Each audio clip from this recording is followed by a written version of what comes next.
Hello everyone, and welcome to another episode of the Daily Gwei Refuel, where I recap the latest news in the Ethereum ecosystem. I'm your host, Anthony Sassano, and today's the 16th of August, 2021. Alright everyone, let's get into it. So a lot to get through today, so just wanted to start with a tweet that I put out over the weekend where I said, it's been about 18 months since COVID started, and the global mental health toll that has followed has been extreme. Though I'm really happy that crypto has been so exciting over the last 18 months because it's helped a lot of people stay positive during a really shitty time. Now, I mean, the reason I say it's been about 18 months is because I really think COVID kind of like started entering the mainstream consciousness, at least like really early on into the mainstream, was about February of 2020. I remember I was actually at Denver in ETH Denver in February 2020, and no one was really taking it seriously back then. It was kind of like this thing that you heard about that was like in China, and like it seemed so far away. And then I got back to Melbourne, and then into March, like that's when it really started picking up, right? Like we had all the news kind of like articles coming out, the media going into a frenzy over it, governments going crazy. Like, you know, we saw videos of what was happening in China and things like that, and things just went insane.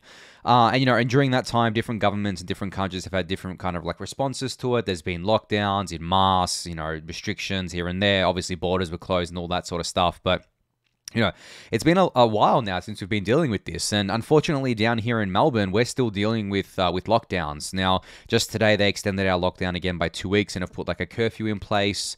Can't go out after 9 p.m. sort of thing.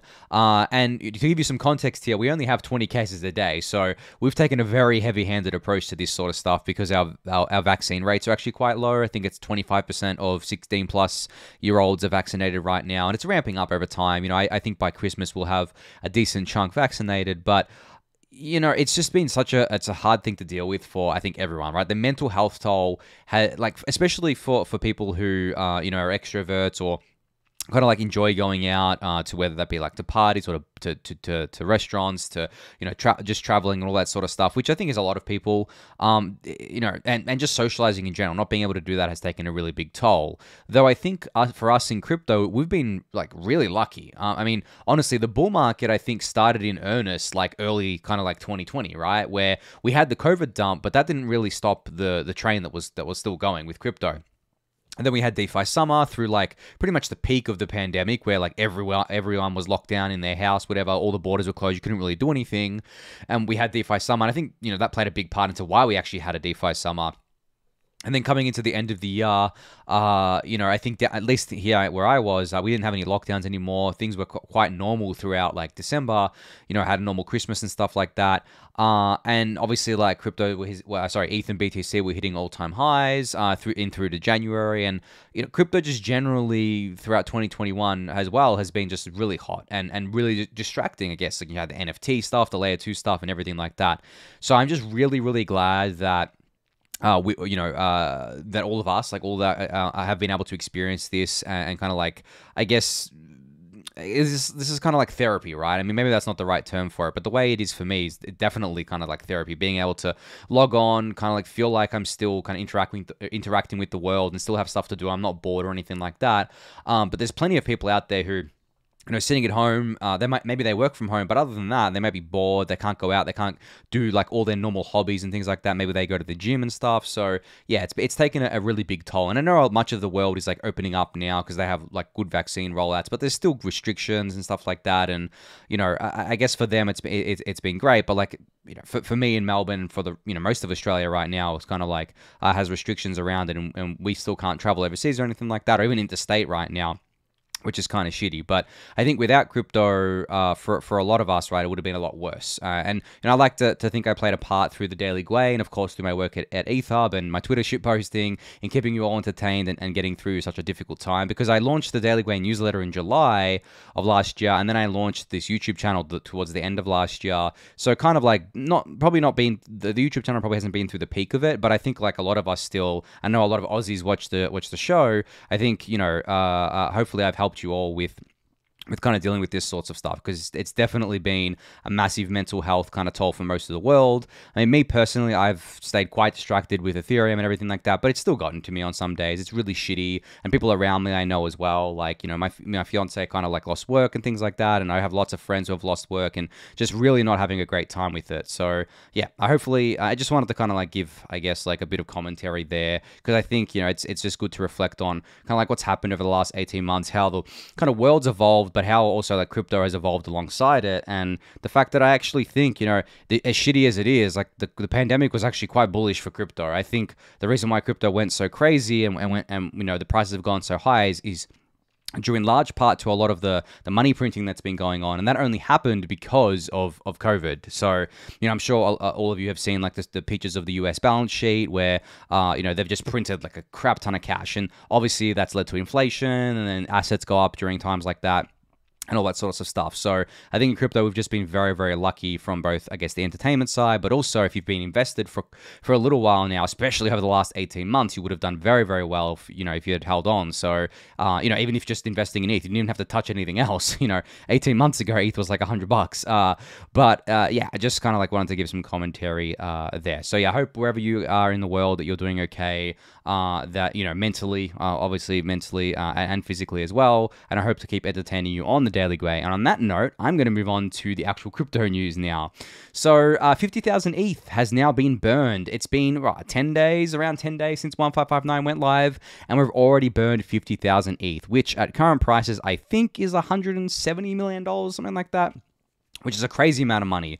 Now, I was actually talking to a friend today, and you know, he was discussing with me kind of like what I think, you know, the real effect of kind of this burn is. And like, I think like, I can't remember the exact conversation, but what I said was that essentially there's a lot of ETH that gets bought off the market to be used for gas fees. Because if you want to do anything on Ethereum, you have to pay gas fees, right? So if you're, you know, onboarding via NFTs and you're a new user, well, you're going to quickly discover, okay, well, I need ETH to buy the NFT, but I also need ETH to pay the gas fees.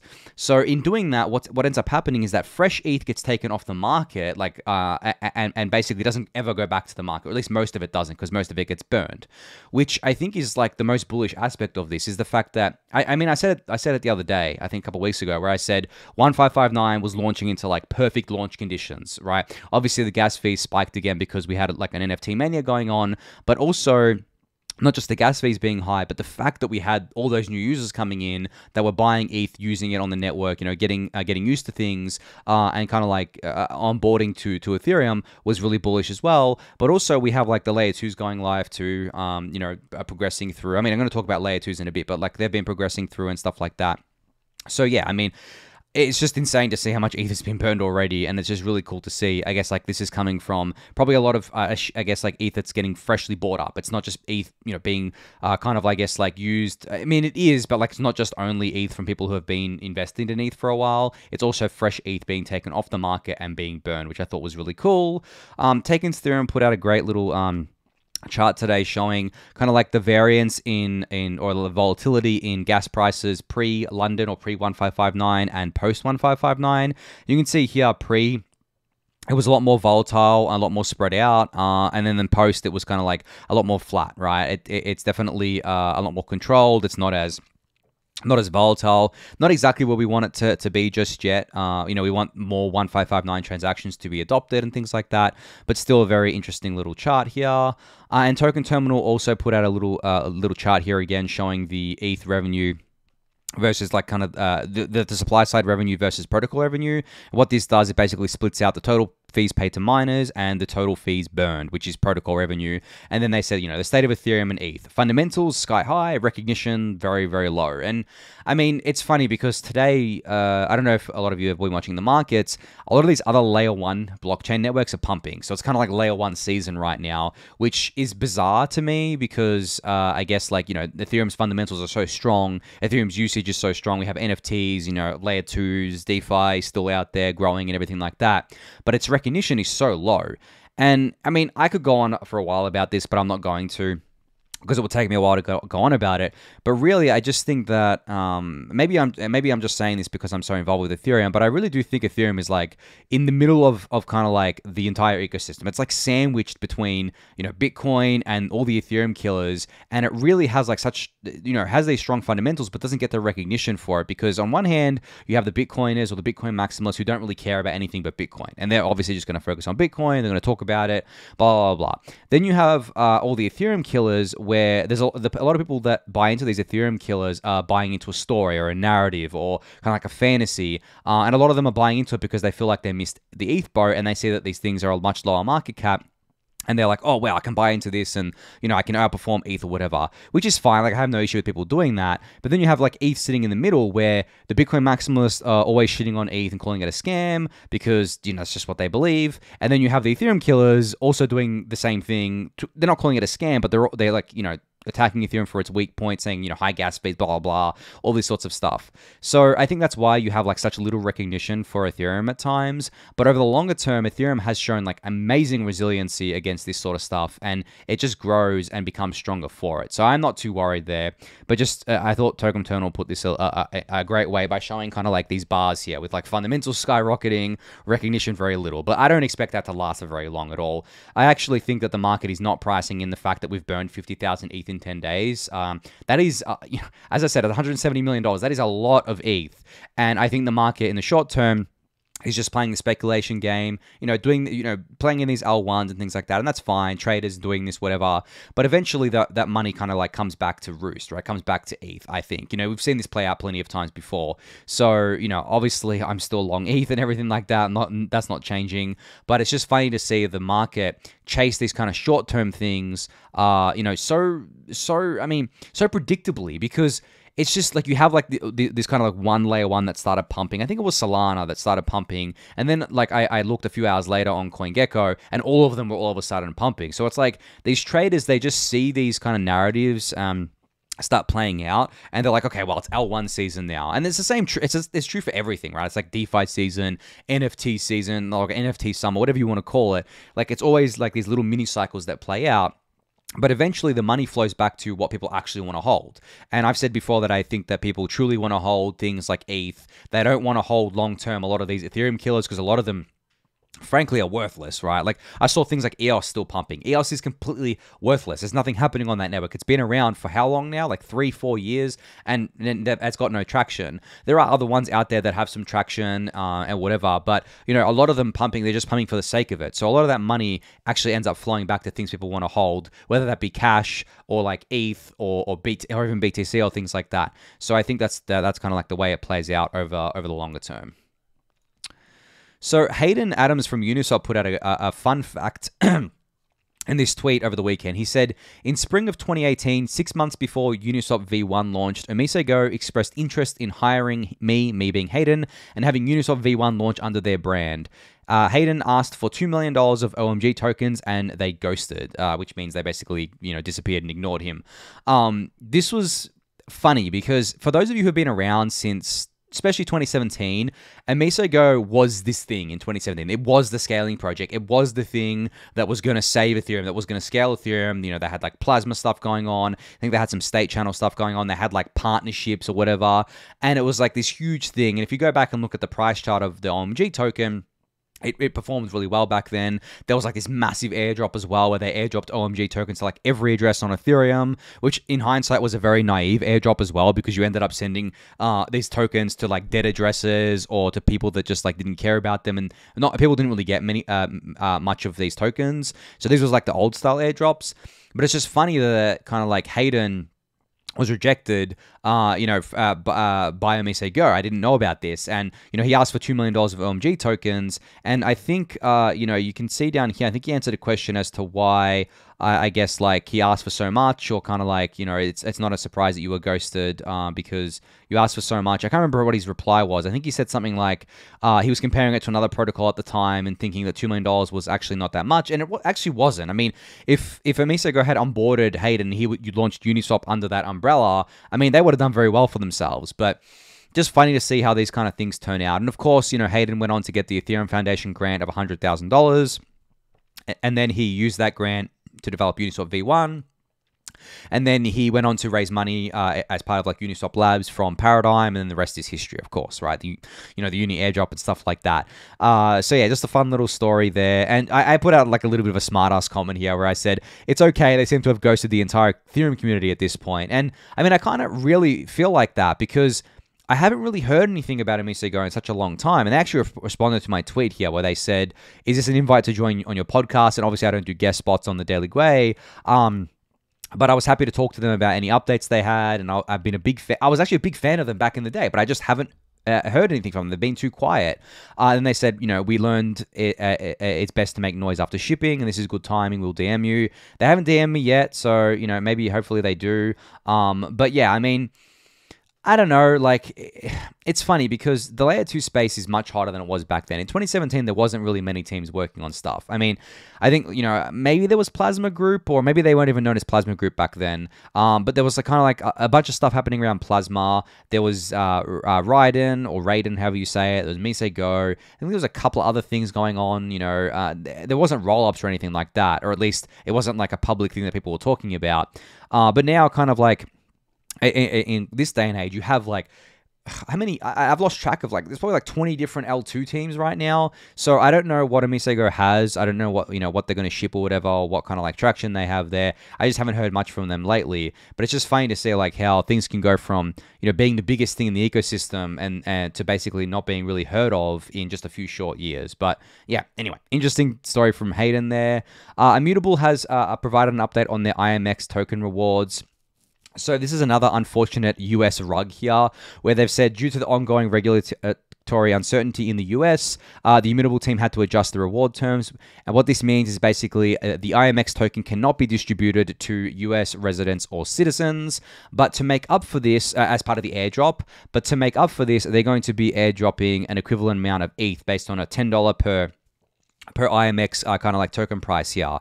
Now, I did hear that there was some frustration from users about this, where they said $10 is too low. Like, that gives, I think, Immutable a $200 million fully diluted market cap.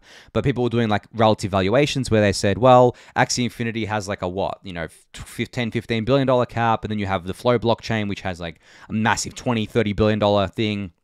And people were saying, well, Immutable's got to at least be worth $1 billion, which is like $50 per token. So they were kind of annoyed about that, which I get. But at the same time, I think you can use a VPN when using the Immutable kind of like roll up with your address, and make sure your VPN is not using a US based server. It's using kind of one out of another jurisdiction, and still be able to get the airdrop. So maybe that's a little bit of an alpha leak there. But again, this is just stupid draconian kind of regulations out of the US, of course, that make no sense to me. It's kind of like punishing users once again, and it's just really, really shitty to see that. But still, I mean, this isn't Immutable's fault, I don't think. Obviously, I'm still very bullish on Immutable and ImmutableX and everything like that. But it's just really, really sad to see that they've had to make this decision here, and I'm sure they didn't make it lightly. But still good to see that they're kind of like at least making up for it by saying they would airdrop in ETH instead of IMX. But maybe they adjust that price from $10 per IMX up to more than that. Or maybe, people can just use a VPN to get the IMX tokens anyway. And speaking of ImmutableX, they have built a website called builtonImmutableX.com, which shows all the projects that are either on Immutable right now or that are coming to Immutable. So you can see here the marketplaces, OpenSea, Token Trove, King Gwen, people will know of that. Collectibles, they've got a few big brands here like RTFKT, Epics, GG. I think that's pretty big. I'm pretty sure I've heard of them before.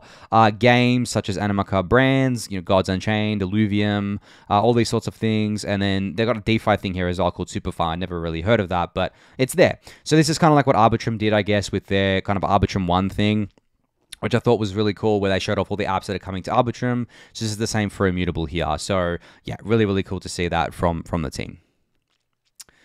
All right, so this tweet from the POAP kind of like Twitter account here, or at least a little bit of a tweet thread, I thought was very interesting. They basically started the thread by saying, not all POAPs are created equal. So today we present the POAP taxonomy. So POAPs can be put into like 3 broad categories. Collectible, the holders enjoy them on their intimacy, private usage. Reward, the holders get benefits for owning them, private public usage. And recognition, the holders flex them, public usage. And they go on to say, collectible POAP is POAP or POAP is enjoyed despite how many of them exist, because for the collector, it's just an item to remember a past event. Scarcity is not a concern. I have a few of these POAPs, definitely like the things like DevCon, going to DevCon, getting a POAP. Like, that's definitely just a collectible for me. It's not something to kind of like necessarily flex about, or it's not, something that I'm concerned about the scarcity or anything like that. So that definitely makes sense. Next would be like a reward POAP. May or may not need to be scarce, depending on how the incentive has been laid out by the issuer. So you may get like this POAP as a reward for doing something on an app, or kind of like doing something, early on in kind of like I guess a project or whatever. And then you have like a recognition POAP, which fundamentally necessitates scarcity because its bragging rights strengthen the more exclusive it is. So for example, there was a POAP for being a Genesis validator on the ETH2 network. Now, there's only kind of like a handful of those people because there was only a handful of Genesis validators, or there was a fair few Genesis validators, but you can never go back and be a Genesis validator again, right? You can never retroactively get that, and that's extremely scarce. So you definitely, want to kind of like separate these different kind of POAPs here, and that's one that I would flex, right? My Genesis validator POAP, which I thought was really cool. And I guess like in 10 years time, when Ethereum takes over the world, people are going to look at that and be like, wow, you were there at the Genesis, and you can prove that you were there because you have this POAP, which I think is really cool. And then this can be used for kind of like governance. Oh, I guess someone did this here. Pre-Genesis depositor POAP as well here. And, people have spoken about this before, how you can basically use POAPs as like some sort of on-chain identity. And you can basically, assign kind of weight to different people. So if people have like all these rare POAPs, then their weight or their governance weight in a protocol should be higher than someone who maybe doesn't have any POAPs, because you can prove that they've been around for a while, that they've been part of the ecosystem for a while, and they actually kind of like are in it for the tech sort of thing, or kind of like have more fundamental understanding of things. So yeah, I think that's really cool to see this thread put out by POAP kind of explaining the different categories here. So Polygon and Hermez network merged. This was the, biggest news, and this came out, I think, an hour after I recorded Friday's Refuel. So obviously a lot of people have been able to kind of like digest this over the weekend. But essentially, Hermez, I've spoken about before on the Refuel. They're a ZK rollup layer 2. Polygon has acquired them. So Polygon acquired them for $250, and basically what ends up happening is the Hez token is going to be able to be transferred or transacted, or I guess like whatever you want to call it, like changed over for the Matic token, which I thought was a really good way of doing it. But not only did Polygon announce this merger with Hermez here and kind of like acquiring them, they also announced that they're putting $1 billion towards zero knowledge based scaling solutions. So obviously, a lot of you will know ZK rollups and optimistic rollups are the two leading rollup technologies, and ZK rollups are commonly thought of as the long-term winning kind of rollup because it's going to be better than optimistic rollups for a number of reasons. But one of those being that there's no withdrawal delay or anything like that, or at least there's not a 7-day withdrawal delay, and people argue that it's more secure and stuff like that. But I'm not going to get into that for now. What I did want to talk about was my thread here, which I put together, and I said, it's really exciting to see two powerhouse teams kind of working together here. The Hermez team. I spoke to some of the guys at Polygon. They said they were extremely impressed by the Hermez team. They're kind of like, their team, I think, is 26 people working on zero knowledge, kind of like scaling tech for Ethereum. And they already had something that was live, by the way. Like Hermez was live, and there was a lot of stuff going on there. There was activity on there. I think they were doing airdrops and stuff like that. So it wasn't just something that was like theoretical. And this basically adds, ZK rollups to Polygon's kind of like, a suite now of scaling solutions that they have. Obviously, they have the POS chain, they have the Plasma chain, they have Avail, which is their availability blockchain, and now they have like Hermez, and I'm sure there's going to be more in the future, of course. But actually, I should pause here and say I'm an advisor to Polygon, just for those who don't know. But the reason I'm kind of like talking about this is because I'm super excited about it. This was a long time coming in terms of like Polygon supporting true layer 2 technologies and things like that. So I'm super excited about that. But I went on to say in my thread that I think Polygon's POS chain has been and will continue to be an important piece of infrastructure to keep users within the Ethereum ecosystem while the layer 2 rollout continues. Because I have a lot of people asking me, they're like, okay, what's the point of the Polygon POS chain? We're in a layer 2 world, because the POS chain is a side chain and layer 2 is obviously better because they inherit security, blah, blah, blah. I don't think that that's like viewing the whole picture here.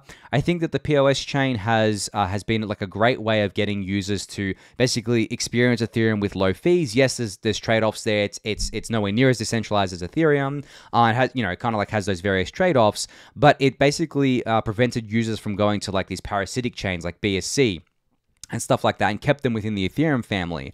And, you know, what's to say the POS chain doesn't get turned into a roll-up eventually? There's no, there's kind of like nothing stopping that from happening, which I think is really bullish. But at the same time, you know, you could imagine the POS chain becoming even like a testing ground for a lot of different apps. It could be a live test network for Ethereum at the end of the day, because we have testnets in Ethereum, but they don't see much activity. It's very hard to test on there, especially for DeFi apps, because the composability is not there. There's not liquidity, all that sorts of stuff. Whereas, you know, you could use the POS chain as kind of like this test net for Ethereum out, and you can get real users using it and things like that. Maybe that's the long-term kind of thing for the POS chain. But at the same time, as I said, I think that the Polygon team would want to turn this into a roll-up when they can. But in the meantime, they will continue to roll out kind of like other layer 2 solutions. And, you know, as I said, I think with this merger, Polygon is perfectly positioned to now be a major force in the L2 space, because Hermez is already live. Like, it's already out there. It's not like we're going to have to wait, you know, 6-12 months for this all to come to fruition. And with you know, this $1 billion being put towards all this research and development, we're going to see stuff come out of Polygon. And I mean, if Polygon's, you know, good at anything, it's shipping. That's for sure. I mean, they ship like crazy. And then I said, you know, my next tweet here, on that note, the battle for Ethereum scaling is really heating up, with many solutions already live and more coming soon. Though I don't think it's going to be a winner-take-all scenario. There will be many different L2 solutions and a world of bridges linking them all together. And I've said this many times in the refuel. The AL2 space is not a winner-take-all market. There is not just going to be an Optimism that takes all the market share. There's not just going to be an Arbitrum or a Starkware or whatever. They're all going to live together harmoniously, with bridges all, you know, connecting them. I've talked about bridges, you know, tons lately. And that's how we're going to scale Ethereum. And that is the way. Like, that is, I mean, I think that is the only way to scale a kind of like Ethereum at the end of the day. And obviously, we're going to have sharding at layer 1, but sharding just works to enhance layer 2. So I think, you know, that's kind of like how I'm viewing it. And the last tweet here, I said, in the end, those who will benefit most from these solutions will be the end users, and that can only be a very positive thing.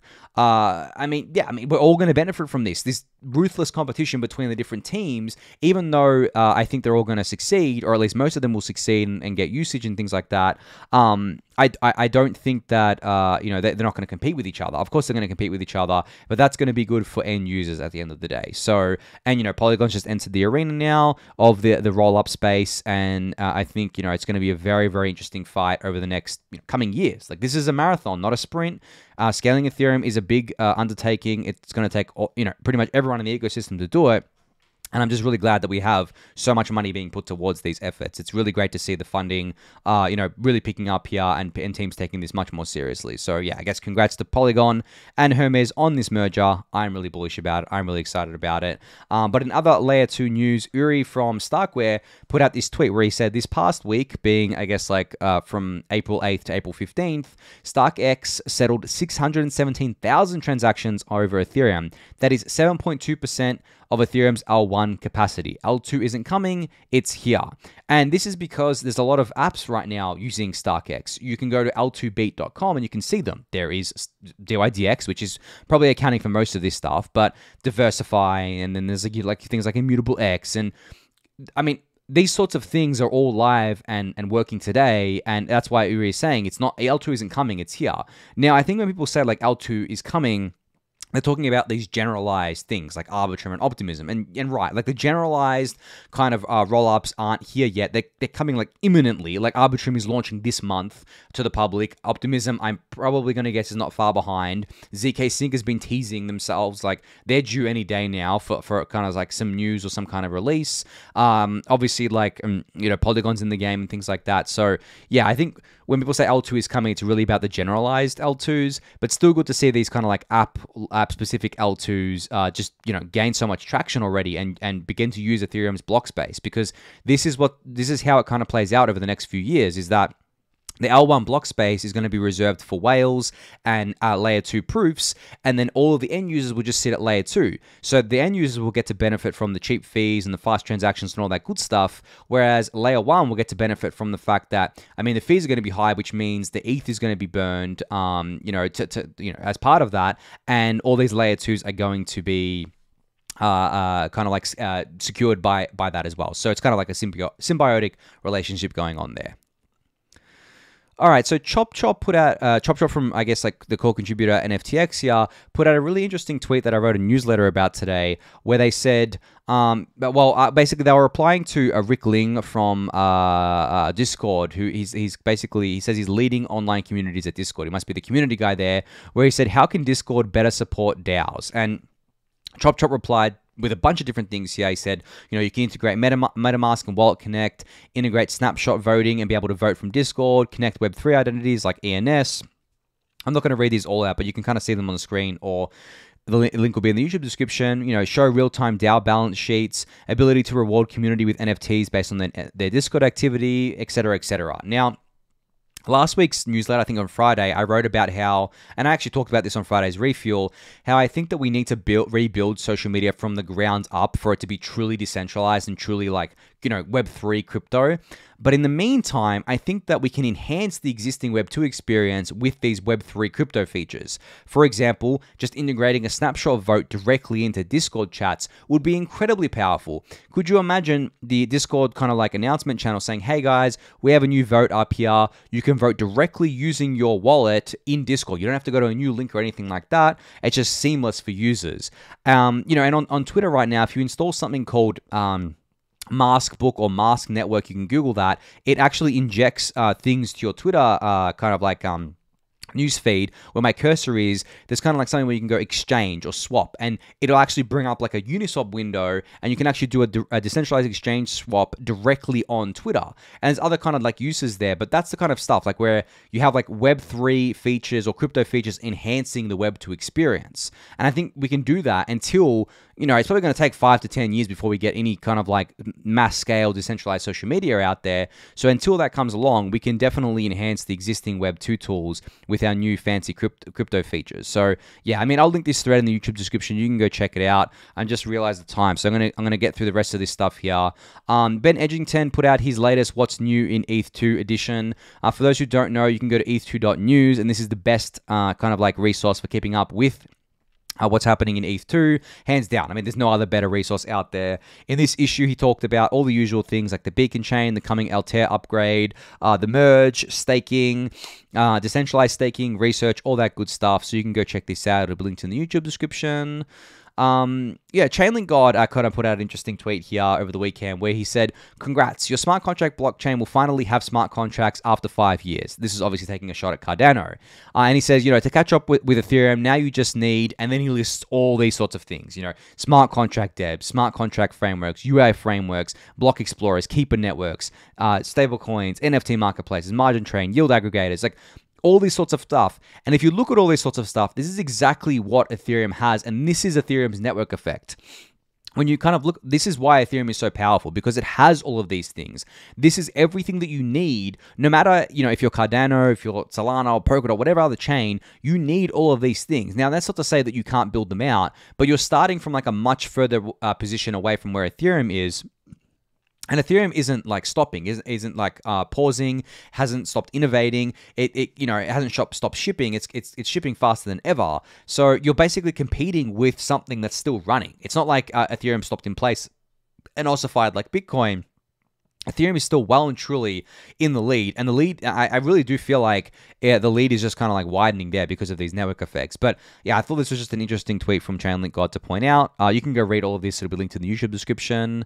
0x Mons announced his NFT-Lottery kind of like tool here that's now live on the Ethereum mainnet. It's powered by Chainlink's VRF for randomness, and now anyone can create a fair on-chain RNG drop for any NFT of their choice. So basically what this allows you to do, as 0xMon says here, is that you can pick an NFT that you have, get 2 link tokens, and head over to the create page, and you can essentially create your own lottery where people can buy tickets into this lottery, and it's provably fair via Chainlink's VRF for randomness, and you can kind of like have this lottery and draw the winner, and then send this NFT to the winner. So I think it's just like a really cool way of distributing NFTs. As I've mentioned last week, I wanted to see much more innovation within the NFT space, and this is exactly what I'm talking about.